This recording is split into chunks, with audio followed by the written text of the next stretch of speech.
Lastly, before we start this video, make sure you like, subscribe, also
Hello everybody, today we have a very interesting and different interview with a man who I've been speaking about for quite some time now.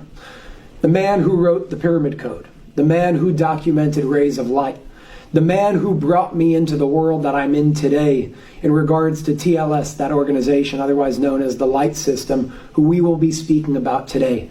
That man, my dear friend Ray, is sitting right in front of me. Ray, thank you so much for being here and allowing us to have your time. You're welcome. I'd like to first start by asking why it was so hard to get you on camera, and even with that, we had to change your voice, and you didn't want to reveal your identity. Well, I'm a very private man, and I don't like to do anything in public.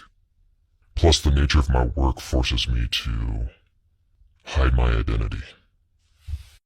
When you say the nature of your work, what's interesting about you, and you can touch up on this, is you pretty much live a double life. There's one life in the public of what everybody knows you as, and there's another life having to do with an organization that you work with pretty closely, doing a lot of things behind the scenes. Can you touch up on what that's all about for anybody who doesn't know?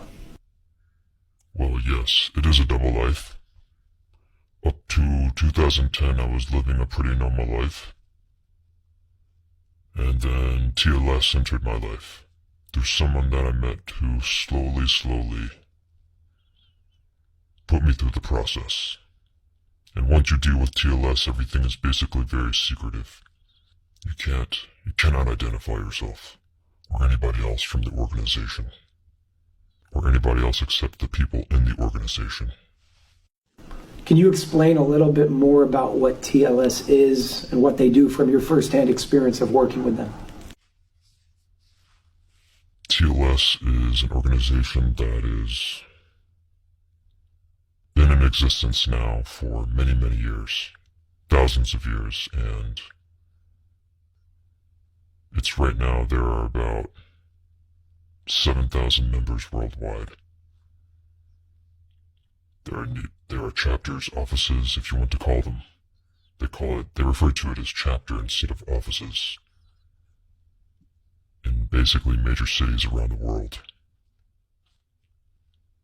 There's a manager for every city, and there are managers on top of the managers. They do work that is physical and spiritual at the same time. Some members are doing the spiritual work.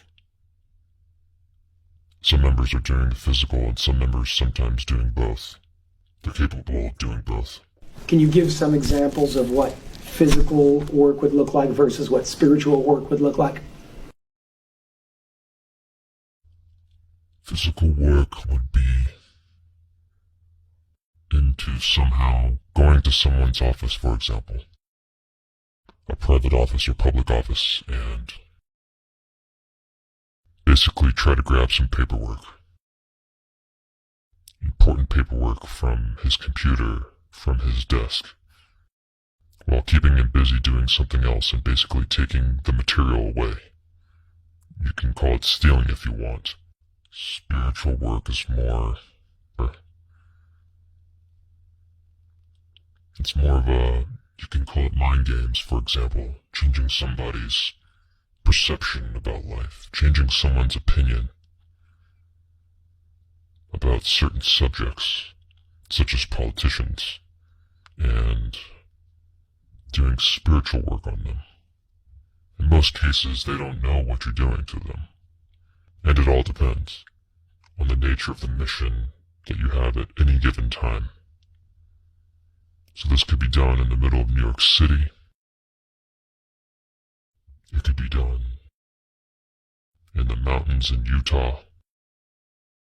It could be done anywhere, depending on the mission.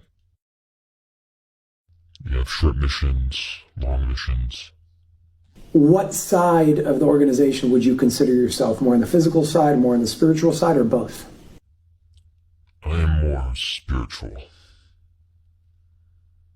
I'm still spiritual, although sometimes I'll do physical work. But usually it's with other people. Are there any examples you can give of the spiritual side of the work that you've done in the past? No, I can't talk about that.